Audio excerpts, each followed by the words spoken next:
So we're recording now, so that the people that are not in class or people that want to review can see it.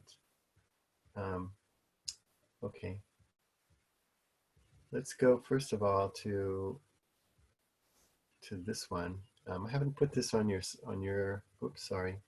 You can't see it, can you? Nope. I should let you in on it. Yep. Okay. So we're going to go to this one first. And this is an example of a works cited page. So I'll upload this to your files also. It's got the works cited centered, and the one thing that this should have over here is the person's last name and the page number right in there. So if this were page 5 for you, you would put your last name and 5 like that. And then works cited is capitalized, it's centered. It's not a works consulted. Works consulted would be everything you looked at. Works cited means you use the information in the paper. So you can't put on a works cited things that you just looked at. You know, you thought they were pretty good, but you didn't really use any of the material. Can't do that. It's alphabetized. So if you see this is a Dean, and this is an Ebert, and this is a Gowdy, it's alphabetized either by last name, or on some websites, you will not have an author of a title, or sometimes for a newspaper, you won't have an author for an article placed on a newspaper, because they're done by a whole group of people who are just hired to write articles, and so they're not given credit for it. It might say the editorial board, or it just says, you know, editorial. It doesn't give them credit because they're paid that way. Otherwise, they would create an article and they would sell it independently to different places, but they're just an employee, so they don't get credit. If we're looking at it, so if you didn't have this first name, last name is Dean, first name is Cornelia. Let's say you took it out. I don't think I can take it out. Oh, I'll highlight it. Let's say this wasn't here, it was gone. Didn't have a name. Then we would move this executive on a mission saving the planet. We would slide it over till it fits right where the Dean, Cornelia Dean was. We'd slide it over. So in other words, this would start your citation. If that starts your citation, then you would put that in your paper, because when we look in the paper, you're going to notice that what's in the paper is usually the last name here, or the article title, depending on how it looks in the works cited page. So in-text citation means we can come back to the works cited page and find all the information. The in-text citation just gives us enough information to come to the works cited page and find all the information. In case, and I know you guys aren't doing this kind of research, but if you were, you might want to look at the original article versus the little quote that you got, because maybe it's something you can use for your own work. Okay, so we have last name, comma, there's a space in there, Cornelia, then there's a period after every piece of this. So you put a period, you put 2 spaces between them, 2 spaces in there, and then executive on a mission saving the planet is the article title. So an article title goes into quotes. Think of it this way. We talk about containers. So what contains this is the, in this case, a website. The New York Times is also a paper. So originally, this article was contained inside the paper because it's a small thing. And then the paper itself, or the website, is a big thing. So the small thing is put in quotes, quote marks. There's a quote on the outside, so the titles are inside of quotes. The big thing, which is the newspaper, the New York Times, is in italics. Or if it's a book, it's in italics. Or if it's a CD, it's in italic. Okay, I have to let this guy in, so let me stop and I'm going to get back out there. Okay. Admit everybody. Okay, there we go. All right. So we're talking about what a works cited page looks like. And if you miss the early part, it is being recorded, so no worries about that. All right, so we were talking about the small The small thing fits inside a larger thing. So the article fits inside a newspaper. The article is on a website. There may be more than one article. Um, if we had something like a song would go on the CD. So the song would be the small thing, goes in quotes. The CD would go in italics. If this were a book, the book would be in italics. The chapter in the book would be in quotes. And it goes on and on like that. Um, so pretty much the reason this is in quotes and this is in italics is because that shows this is the small part of this big thing. Title still goes, it's all capitalized. Make sure you capitalize all the letters except for the little words like on and a and the. Always capitalize the words in the title. Okay, so we have last name, first name, period, 2 spaces, the title of the article, 2 spaces, the big container, which in this case is the website, italicized, comma after that. Then we put the date. So we want to know what day it is. So notice it's written sort of the English way. So they put the day first, then the month, then the year, like that. Today, for instance, would be 20 April 2020. And then once we put the date in, we put a comma. Now, when you're looking at a website, yeah, the website doesn't always say date published, but it might say copyright date, or it might say revised date. So you look for those things. And so revised date, usually at the end of the whole piece, you have to go to the end of the article and see if it's revised. There may be a date at the beginning of the article. It won't be a date in the middle of the article. So you're looking for revised, published, or copyright, or it could say updated. The updated one would be the most recent. So any of those 4 things could be considered the date of publication. So in this case, it's the 22nd of May in 2007. Then we put the URL, the address. Where can we find this? So if I would highlight this thing, whoops, and I could copy this and paste this into my address bar, and I could go right to that link, and I would see that article, and then I could read it if I wanted to. So that's what we want that for. That's your URL, that's your address. And then we want to know, when did you get this? Because it's possible I'll copy this link and put it in there, and it won't bring up anything. It'll say no longer available. So you tell me, okay, I accessed it on the 29th of May. All right, so today, and that's 2019. Well, today's 2020. It's April 20th, 2020. So it may not be there, which is why you have to not only have the date of publication, in this case, 22nd of May, 2007, you also have the access date. Okay, so that's an article. This one, the second one, is a review. It's a movie review. So it's this last name, first name review. And the reason this is in italics is because that's the name of the movie. And then you put who it's directed by. Now this sort of information, I can pull up that handout. And remember, it gives you what you need on this. So let's say I did that. We can leave this up, and we'll go over here, and we'll go to Files.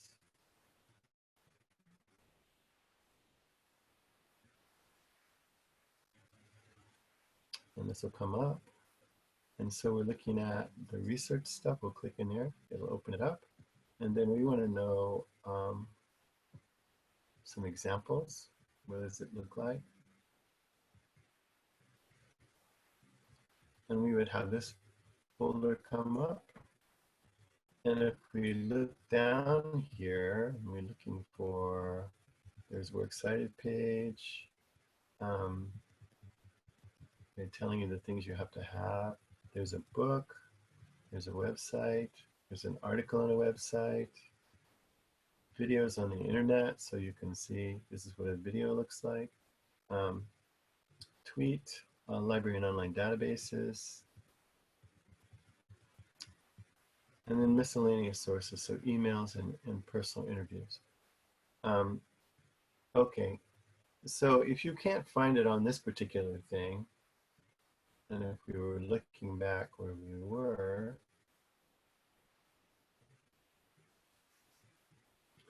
if you can't find what does a review look like, then you can actually go to the MLA website and just look up um, documentation for a review of a movie, and it'll show you. But you can see it's really easy. It's just review, who the thing is directed by, and then this is his website. So he's got his own website, the date, and here's the URL for his website, accessed on like that. But you're not going to be doing movie reviews. The only thing you guys are going to be working with could be a chapter in a book, will be articles on the internet, or if you're in a database, and the database makes its own citation, you don't have to worry about it. Um, that's really nice the way a database works. Okay. Um, so if we go on down, we see there's some other stuff, but mostly like here's a journal. This one's in a journal. This was not on a website. So we have last name, first name. We have the title of the piece in quotes. And then the journal is actually italics because the journal is the big magazine. The article is a small thing that goes in it. In this case, there's many volumes of this. This happens to be volume 14. It's the first one in the year. So sometimes they might have, they do it by season. Sometimes it's spring, what is it, spring, winter, fall. So seasons like that. Sometimes they'll publish so many a year. So this is volume 14, and it had 3 different um, magazines they published that year. And then if we were on campus and you were going to look for this in the library, it would say volume 14, and what they've done is they've taken the 3 magazines or 4 magazines that were printed that year, and they bound them. It looks like a book. And you would turn the pages, leaf through it, and you would see there was, volume 14, and then it would be number 1, and then there might be number 2, and then maybe number 3, and you would look for the volume first, and then the number, which magazine in there that do you need to have, and then you would turn to that number. In this case, it's 1, and find those pages 27 through 36. So this is really useful stuff, but I don't really think you're going to be doing much with this, but you might. This is another online piece. This is the movie itself. I guess they're doing a movie review.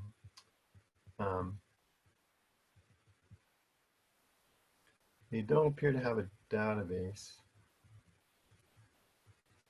No, they're not using a database, which is interesting. Maybe they are.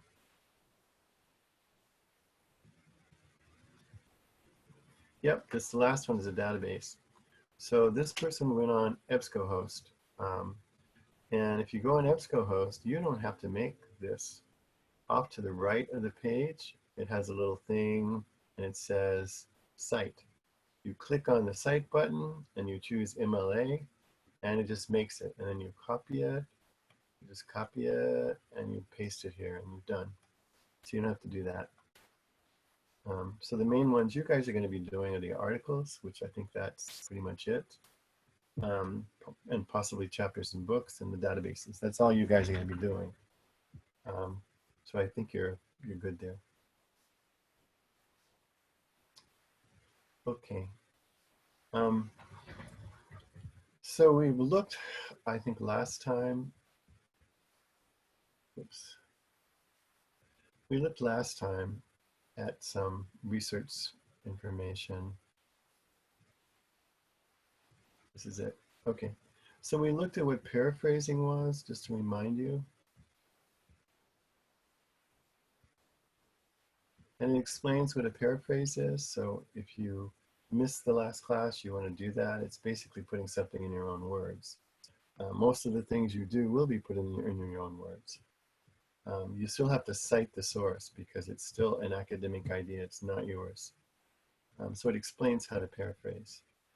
And then quoting also has specific punctuation when you're quoting. So we went through this. It doesn't hurt to go through it. conventions, these are the rules. That's what a convention means. So if you were going to say you're going to have a lead in, um, she writes, comma, and then this is a complete sentence. So we write the complete sentence just like it would be with the period, and we put quotes around it. So we do that. And then they're telling you that periods and commas always go inside. So in this case, in the end of the sentence, it goes inside. The period is inside the quotations. Semicolons and dashes always go outside. And all that means is you probably have two sentences. He writes that England is still a great power. Okay, that's one sentence. Could have put a period there if I wanted to. And then here's another one. However, he provides no proof for his contention. So there are two sentences there. So somebody took the period out, which probably went inside of power, and put the semicolon. Okay, let me let this guy in.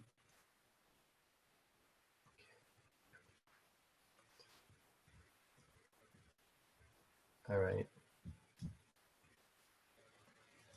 So again, we're looking at quoting right now. If you got in a little late, this is recorded so you can see what we were looking at a little earlier. So we know that we put a period and comma inside the quotes always. We know if we have two sentences, we use a semicolon. And then question marks, it depends. It depends on, let's push this down a little bit. So it depends on if what you're quoting is a question. In this case, who's really running America is a question. So the question mark goes inside the quotes. In this case, who created the phrase "a stitch in time saves 9"? This person wants to know who made this phrase. It's their question, so it goes outside. Okay. And again, this is saying when the quote could stand alone as a sentence. So this one, we need to remove his nose. Could stand alone by itself, but you're putting it inside your own sentence. So you have your lead in. It's also called an attributive tag. You can call it that. Let's call it lead in. She writes, comma, we need to remove his nose. There is a complete sentence. Look, your sentence is continuing here, but you put the period there anyway. It doesn't end your sentence. It ends what you're looking at. And then you write your sentence. Now this should not be capitalized here, but this should be a small sheet. Okay. And again, you see the period is inside the quotes. Okay.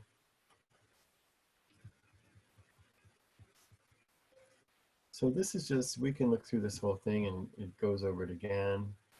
When the tag comes after the quote, or the lead out rather, the comma will go inside the quotation marks like this. When it's a lead in, you put the comma after the lead in and then the period at the end of that, because that ends the sentence. Okay. This is about in-text citations. Sorry, I have to let this person in. I'll be back.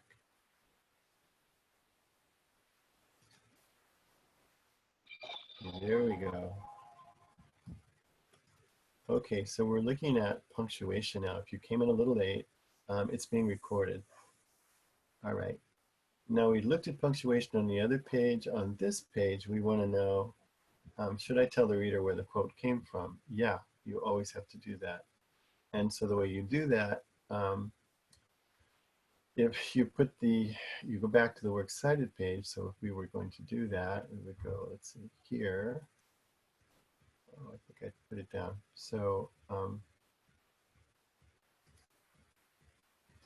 let's look at what a works cited page would look like. So in this case, if we're looking at the works cited page, the dean, this person's last name, would go in there. It's on a website, so that's all you need. If it were a book and there was a page number, you'd have to put the page number. So let's go back to this one. So in this case, this source is a book. So here's the last name. And we saw that that was the first term in your citation. And then if it were a book, you'd have a page number. You'd have a range of page numbers. In this case, this quote came from this page, 43. Notice there's no P in front of 43, there used to be. There's no comma after the author, there used to be. And the period goes outside the in-text citation. So the inside in-text citation is in parentheses. That's why they call it in-text. Then closes the information you need. And then normally you'd have the period here at the end of argues, but you have to include your citation, so you put the period outside like that. Okay. In the next one, you can see we have the person's last name.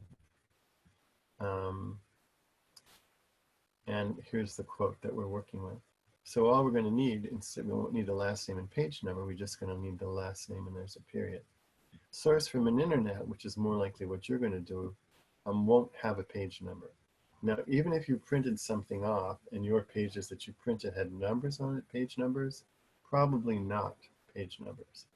The only way that would be different is if somebody had, say, taken an article from a book or from a journal where there were actual page numbers that were in the information that you could see. You could use those page numbers, but typically you won't have pages on an article, like an article online. So here's, I'm not sure why this isn't in italics. It shouldn't be in italics. They did it for some reason. So the Oregonian states, so there's your source. Now notice there's no author here, because in this case, whoever writes for this particular piece does not, for this particular journal, gets no credit. They're just hired as staff. So they don't say staff, they just don't put the author. So this one probably starts with this, this piece here. Okay, and there's your quote, and here's the article title. There is no author. Notice the title is in quotation marks, enclosed in parentheses, and then there's a period. The period would be here, but it's now because we have the information we have to enclose it. Okay. Sometimes you're going to quote a source that quotes another source. That won't happen a lot, but sometimes you will.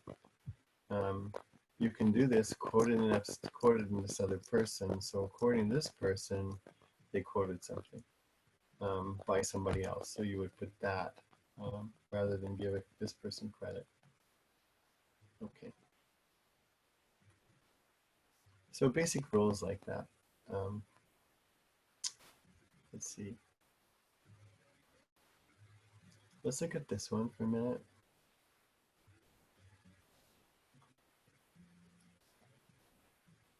And so this is giving you all those rules in detail. If you haven't done it before, you would look through this. So they're saying within the parentheses, usually an author's last name and a page number for a book. If the author's last name has been mentioned, you don't repeat it. You won't put it there. There's never a comma or a P between the author's name and page number, just a blank space. So that's the way it used to be. It's not that way anymore. So when citing a direct quotation, the parenthetical comes after the end of that. And the ending parentheses is not included with the quotation marks, but it is included in the sentence. And that's why the period always comes after the parentheses. It's part of the sentence. It's not part of the quotation. So you don't put quote marks after it because was never part of it. And then it's reminding you. So parenthetical or in-text citations, it's not only for direct, in other words, quotes, it's also for your paraphrase. You're going to have one of those for your paraphrases. So you may have a lot of things that you paraphrase. Majority of the time, you're going to be paraphrasing. You're not going to be quoting everything that you like from this article. You're going to be explaining what they say in your own words, which is paraphrasing. Okay, and this is talking about page numbers and how we don't typically have page numbers. All right, let's see.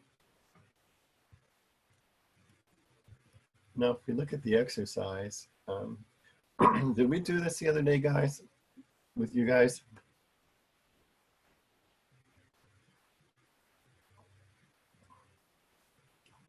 Did you guys do this?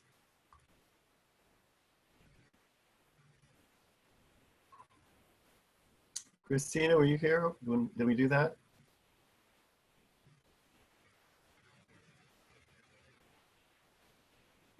Christina? How about you, Melanie? Were you here when we did it or no? Yeah, No, I'm good, thank you. I wasn't here for that. You weren't? So you guys haven't done it? I haven't. Anybody else? Well, it doesn't hurt to do it again. It's easy.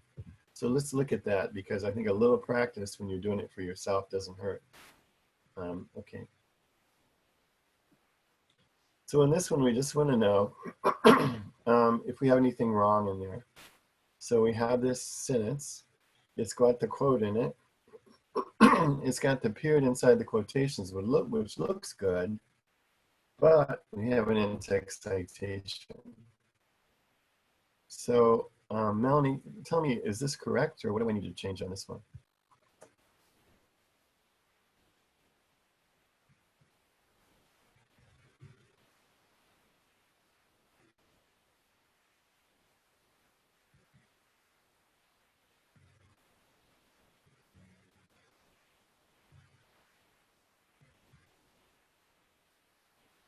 Are you there, Melanie?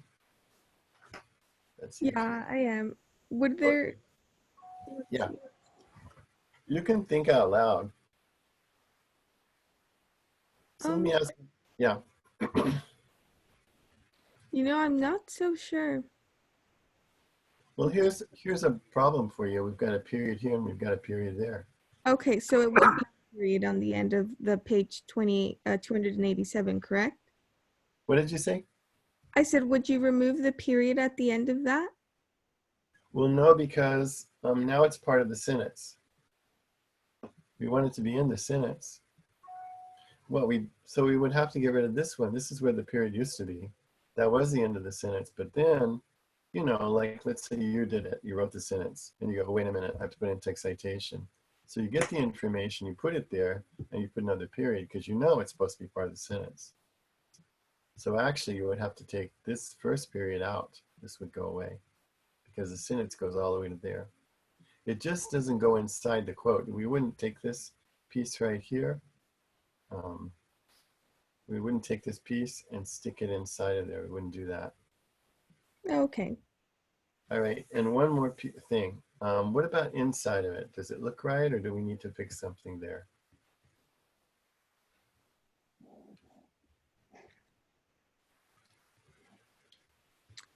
I think it looks right. Or would you put the pages before the last name? No, this is good. Okay, so here's what I'm going to tell you, and probably true for everybody. You have to look over those rules to make sure if you haven't done this in a while. This is old-fashioned. So if you did this in high school or something, it is the way we used to do it. But we had to change because they have MLA 8th edition, I believe it is. They took the P out. We don't do the P anymore. And they took the comma out. We don't do the commas anymore. We don't do either one of those. So we would just, they try to make it easy. I think they said streamline it. They've streamlined it. So it's just the last name and the page number. So we get rid of all of that.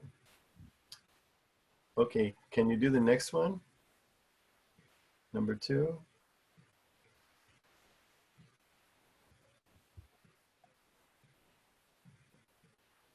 How does that look?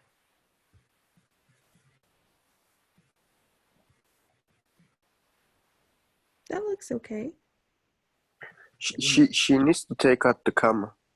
Probably. Yeah, we got to take out the comma right there. Remember, no commas, no pages. Okay. Okay, there you go. All right, so let's see this last one. We have the person that did it. This one is a paraphrase, so they're trying to put it in their own words. But we're still going to need a citation. So what do we need at the end? Excuse me. What do we need at the end that we don't have?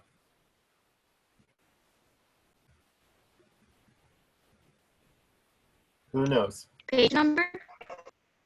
Yes, we need page number, right? And because we got the last name here, So we won't need that. We're just going to need to put a parentheses there and there, put the page number inside it, and move the period on the outside. So we have everything. Okay, one more, and then that'll be enough. So this one says, it's got the quote, and it tells us who did it, and it's got the page number. So what's wrong with that one?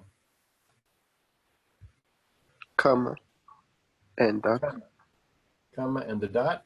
Where Yeah. should the dot, where should the dot go? Out of the. Where did you say? It should go. I don't know the name, but To it the should period. go out. Yeah. Yeah, right here. The period Yeah. should go right there. Yeah. Yeah, good. So that fixes it. All right, so this isn't that hard really to do. If you had an online piece, you wouldn't be worried about the page number. What we'd be looking at if we had an online piece, what we'd want to know is this is an online piece. We have an author here though. So we would just put Dean. That's all we would put, nothing else. Now all of these for some reason have authors, so that's kind of interesting because they don't usually. This one doesn't, never mind, I was wrong. This one doesn't. Now notice there's no author. Now they shouldn't have this little piece right in here. So this is a little bit old-fashioned. This little well, ellipsis and the dot, this shouldn't be there. You should just have, oh, I know what this is. This was written by Nordhaus. That's why it's like that. They should just have put his name there again. Let's say, just because we don't want to, let's say this was a different article, whoops, and this piece was gone. Then this global warming economics would slide over right there, and we would put the global warming economics, because it's the first thing in our citation, we would put that inside there. Okay, those are the two big things. It's either going to be the author's last name or the article. Should you just have, you don't have, so sometimes people will make a website. Let's just say they were looking at this one over here, for instance, this one way up here, An Inconvenient Truth, this one. Some people might create a website and it's just called An Inconvenient Truth. That's the name of the website. There's no article because all it is talking about the movie. It's just people's comments on it. So there would be no author anywhere. In which case, you would actually put the name of the website in your in-text citation. Now that's very rare. That doesn't happen much. Most of the time, last name or the article title. You never put in the URL. So you would never put this, NewYorkTimes.com video. You would never put that in because this will tell you, actually, if you look at this, it gives you a lot of information. Let's just look at the URL for a minute. We look at the URL, we've got a bunch of things.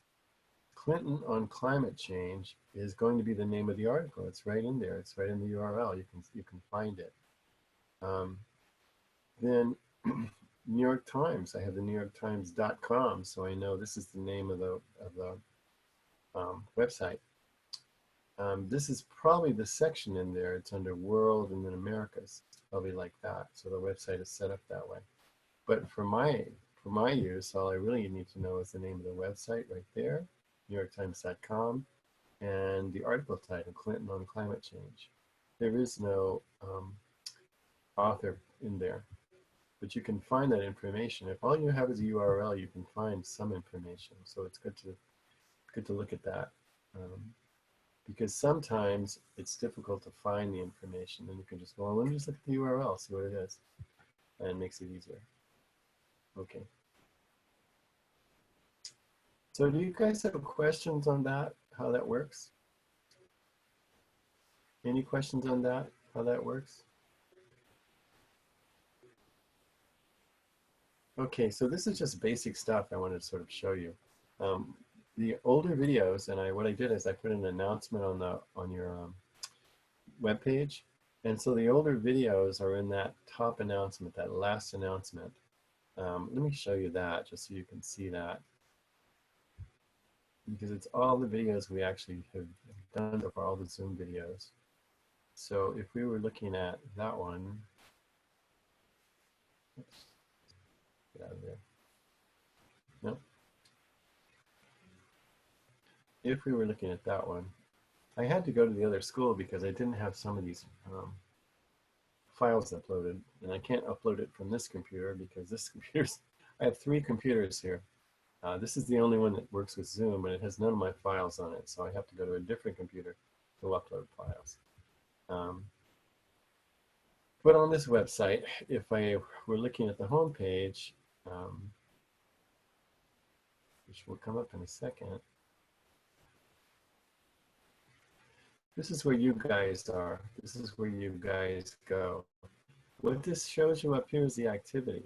So I could either click on announcements and look for the one I wanted, or I could go here and click on this one, and it would say the last one there is, and I can click on this so I can look at it, links to the Zoom class topics. And there it is. And if I look at it, there's the first Zoom class, and it's telling you that this one was talking about visual analysis. If I wanted to just click on that, I can watch it. This next one, because people had asked, so we went over not just the visual analysis, finished going over that, but we actually looked at the dehumanization piece because people had questions about that. They were still working on it. Some of you guys, I think, are still working on it. And then this next one, we started to talk about our topic for the research paper, mitigating climate change. The earlier videos are quite long, so you'll have to speed through them. I hadn't quite gotten the hang of it. The newer videos are pretty short, so because I'm not recording everything, I'm just recording the things you guys need. So that's so to introduce you here to we the are. argument paper with the This is oh, I think I clicked on it. So we're going to be. I didn't mean to do that, but that's what you would do. And then it's only 21 minutes, as you can see. It's pretty short. Okay. And then this one is talking about research techniques. This one also will be, here's some more information on research techniques. And some of this has to do with research. So we actually went to the library webpage and looked at how to do the searches. If you haven't done that before, you're going to decide that the best thing to do is not do it that way. The best thing to do is make sure that you have your terms that you want to look up. So you would go to Google first, and then you would type in something. I think what I typed was terms for mitigating climate change. Or when we think about mitigating, we're looking at solutions. So I was looking for those kind of things. All right. So again, if you've missed some classes, no worries, just go there. It's nice because you can just go by the topic. You just want to look at visual analysis, cool. You just want to look at dehumanization, great. You need some information on how to get on the website or the library website, how to do that, good. You also have some, so if you haven't been keeping up and you needed to know how to go on the library website, we have a couple of, under files, look under files. Let's see, I think this is, I think it's under this one, we'll see. Yeah, it is.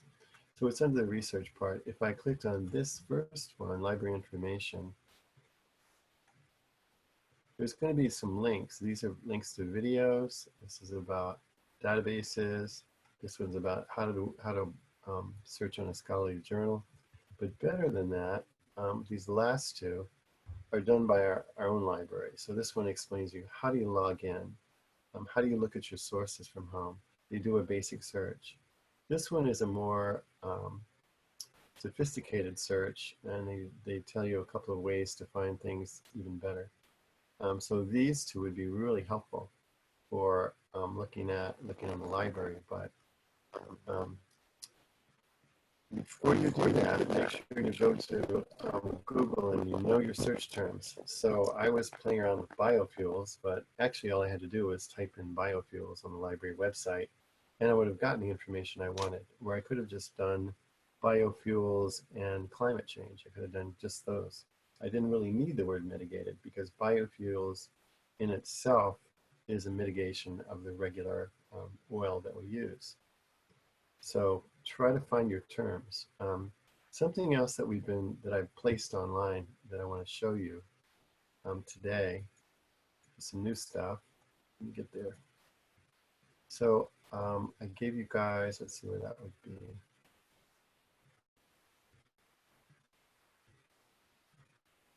Oh, here it is. Climate research peer ideas. So these are all peer ideas. These are things that, now these are just articles. It's not all the research you need for it, but if you look at it, if you were interested in green spaces, you think, okay, really? Would green spaces actually mitigate climate change? To a certain degree, they do. Now you're looking at a couple of things. You're looking at what results do I have, because I want to do something that makes a difference. So one of these articles is talking about, you know, just moving from plastic straws to paper straws is not going to do it. You guys not using quite as much water in your homes will be helpful, but it's not going to do it because that's not where the water gets used. So we would have to make changes with the way business does business in terms of producing a product. That would be one. This one is about green spaces. I could let's just click on this one. And so I put these up there because these were the peer ideas. Now, this led this person to actually do some database searches and some really intensive searches on forestation and, you know, how that works in terms of, you know, when we're looking at climate change, we're looking at greenhouse gases. So how does that work in terms of reducing greenhouse gases? So this is taken, there it is. Okay, so this is a simple article, which I think is nice to start with. And it's creating green spaces, and this one in particular is about parks as a solution. And we're looking at putting parks in the middle of cities. They're called smart parks. And so this is pretty good information and easy to understand information. And like what it does. So it helps with flooding, it helps with cleaning the air. This is a pretty easy one. So useful resources here. We have some resources you can use. So if we look at these sources down here, you could cut and paste them, you can highlight them and look at them and actually use it. The URL for this is Parks and Recreation, April 2019. I mean, I can't read this, you might be able to. parksandrecreation.org. So that's your URL right there for this piece. Okay. All right, that's one. Now that's a really simple one. Another one that you wouldn't maybe think about too much is that education is really important. This is a big file. It's going to take a minute to download. You can't have people, you know, helping you or deciding that this is an important goal, this is something to do, unless you've educated them about what's going on. You have to start actually with school children. So if you chose education, and they've done this in North Carolina, they had a, the whole state of North Carolina is now for little kids, for elementary school kids. They did something interesting, and what they did was they had a project where the kids became aware of what was going on in terms of climate change and where they lived. And what happened was the little kids, armed with these questions, went home and asked their parents, are we going to be healthy, or are we blah, blah, blah. And the little kids had no issue their parents did. What that did was that caused the parents to make this one of their priorities, because they realized that climate change actually will be very impactful in terms of their children in the future. So in that way, you started with the little children. The little children went home, motivated the parents to become educated. And some people feel it's the most important thing we can do, because you can't have people that are motivated unless you explain it to them. You know, you have to explain, listen, this is what's going on. Let me give you the science of it. Let me tell you how much time you have left. let me tell you what's going to be happening. So I don't know if I posted on this site, but they're talking about California. This is maybe a year or two old article. And they're talking about how California will soon be going into these extreme cycles where we're going to have pretty heavy rain in the spring, which already, so, we're already in the cycle. Here comes the heavy rain. And then we're going to have super dry summers. So they think that we're entering this phase that's, they haven't had like this for 1,000 years. And they can study this based on the amount of water in the soil and the tree rings to indicate, when did this last happen? And so we're getting into what they feel will be the very worst drought cycle. Now, cycle doesn't mean it'll happen this year or next year. It means for a period of who knows how long. And these periods can last 100, 200 years.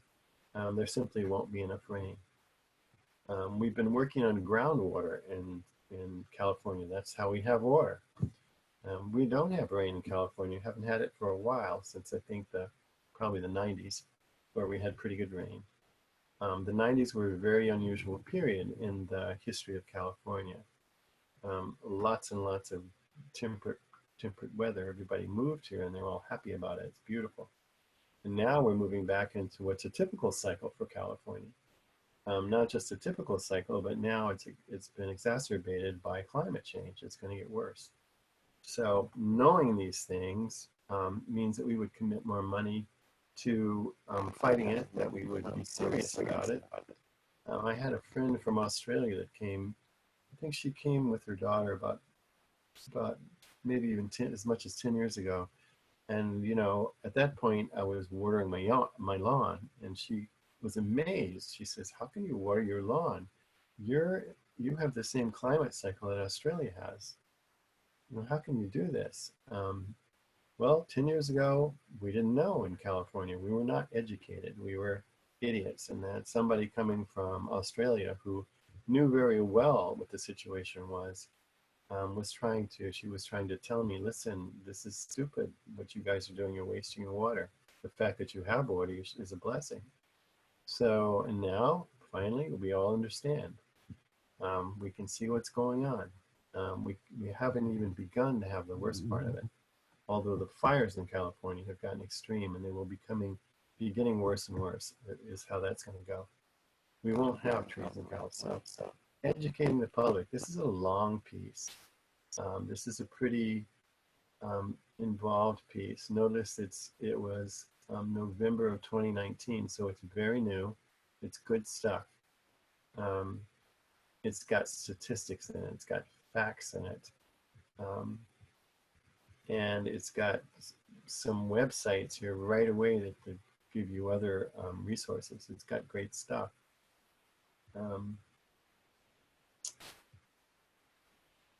And so this are the reasons. There's better awareness, projecting future disaster deaths. Here's a chart that kind of shows you where we're going, where we've been. If you look where we're going, this doesn't look so great now, but look where we're going. Look what it'll be like in 2100. It's pretty scary. And this is the number of disaster deaths from this stuff. That's pretty high. So how do we stop it, or how do we mitigate it? And education is one of them, and it talks about that. Again, your URL is here at the bottom of the page. So this is carbonbrief.org. Here's your website. And here's your article title, Education's Top Priority to Climate Change Adaptation Study Shows. A long title. But that's your URL that you could copy it. And, if you didn't have this article, you could paste it in there and you'd get it. Again, we're not going to go through too many pages, but you can see that this is a very solid piece.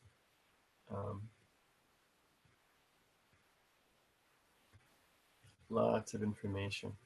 So this particular one really sets you up if you're interested in it. Let's say you decided, because you're supposed to make two choices. You say, well, okay, education is the one thing I could do. What else do I think maybe would be really important. So let's say you say education, and you go on down here and you say, you know what? Can we make supercharged plants that would actually provide more oxygen? You click on that one, and you find out that it's going to talk about, well, some people think we can. And it'll give you some information there. Well, this is the beginning of your research on this particular idea. I think there's only one article here, but it's a pretty good article. So some of these articles that you have are just the beginning idea to sort of, you can read them and see, well, is this what I think would be interesting to write about? There's one on biofuels that we're not going to click on, and the one on biofuels is actually kind of interesting because it's totally unregulated. And if you think a number of planes that go through the air and how long they're in the air, that's quite a bit of greenhouse gases. So, so this is about supercharging plants. Pretty good information. It's kind of a question and answer. This is from summer of 2019, this particular piece.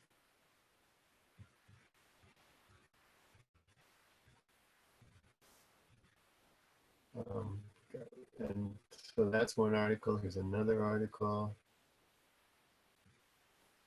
And so here this is from La Jolla. So this is somebody covering something pretty local. There's the date. It's the 16th of April of 2019. It's only a year old. This is a pretty good one. And here's your URL at the bottom. You need that. Okay, so again, these are ideas, which is why I wanted to sort of, people had said that they were having trouble. I mean, just me placing the articles on the website. Look, these are articles other people use. It doesn't seem to help people, but if I organize them by, like this one, eliminate use of coal, which is, at one point it was 25% of our greenhouse gases. So I don't know how much it is now. We're not using as much. Global warming solutions. This is a one-page article that gives you ideas. Gross car polluters. So if we thought about, I think it's 15 to 25% of the greenhouse gases are caused by car pollution or transportation pollution. And this is talking about getting the worst polluter cars and things off the streets so that they're not doing such a bad idea. This would be one of the pieces of helping with transportation. So this would be one of the articles you might use for that. This is how to lower greenhouse gases, kind of interesting. Rainforest, which we know is not working well. Jet fuel, storing carbon dioxide so that we can actually suck it out of the air. The problem originally was that this stuff leaks, but we have this certain rock that we can actually force the CO2 in and it won't leak. It'll be stuck there forever. So red meat diet, you wouldn't think this was a big deal. It's a big deal. Maybe one of the more important things to be looking at. And you guys, when you do your searches in terms of what's causing this climate change, what's causing these greenhouse gases, why are we heating up? You want to find things that would make a difference, or things that would be very easy to make a change. We could eat different things. We don't have to eat red meat, or not as much red meat. We don't have to eat hamburger. If you knew you were killing yourself, or if you plan on having a family and children, that you're ruining, what their lives will be in the future, and who will they look at? They're going to ask you, you're going to say, it wasn't always like this. It used to be like this. You used to be able to go to the beach and the ocean was clean. You used to be able to go outside and you didn't need a mask. You didn't need a breathing apparatus. You used to be able to have clean water. You can go swim in it. Nope, that doesn't exist anymore. So these kids are like, I don't get it. How did that happen? And then you realize that you were a big part of this because you were too lazy to educate yourself in terms of what's going on. So all of these articles are going to be really useful to you. Okay. All right, so I wanted to go through that. And then the other thing I wanted to show you is, because people had asked for this, an outline. You wanted an outline for your paper. So again, in prior videos, we went through instructions. So for this one, I just want to show you those instructions. Let's see if it's there. Oh, directions, here it is. So here's the new format. Whoops. So you guys wanted an outline. Here's an outline, kind of like we had for the I think we had for the visual analysis. So this is argumentative paper format. You're going to have introduction. So I set this up where there's a purpose and a format. That's how it goes. Set up and state one's argument, 1 to 2 paragraphs. Some people have 2 paragraphs. Some people will start with an anecdote because it's a really interesting way to start a paper. You kind of get people interested in what you're talking about. But in a traditional introduction, you have your hook, which can be stat, quote, anecdote, those kind of things. Then what background information about the subject does the reader need to comprehend the seriousness or the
I'm not sure.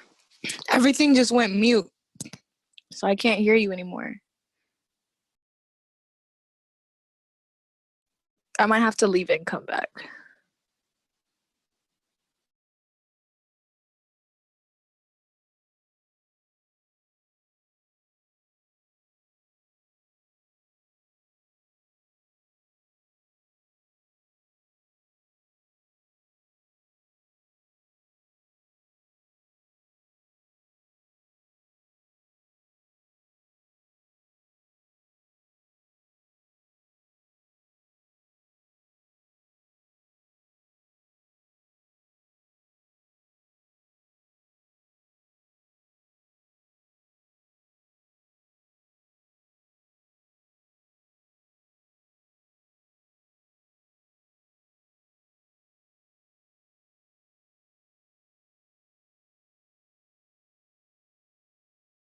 No, I can't hear anything still. I'm not sure.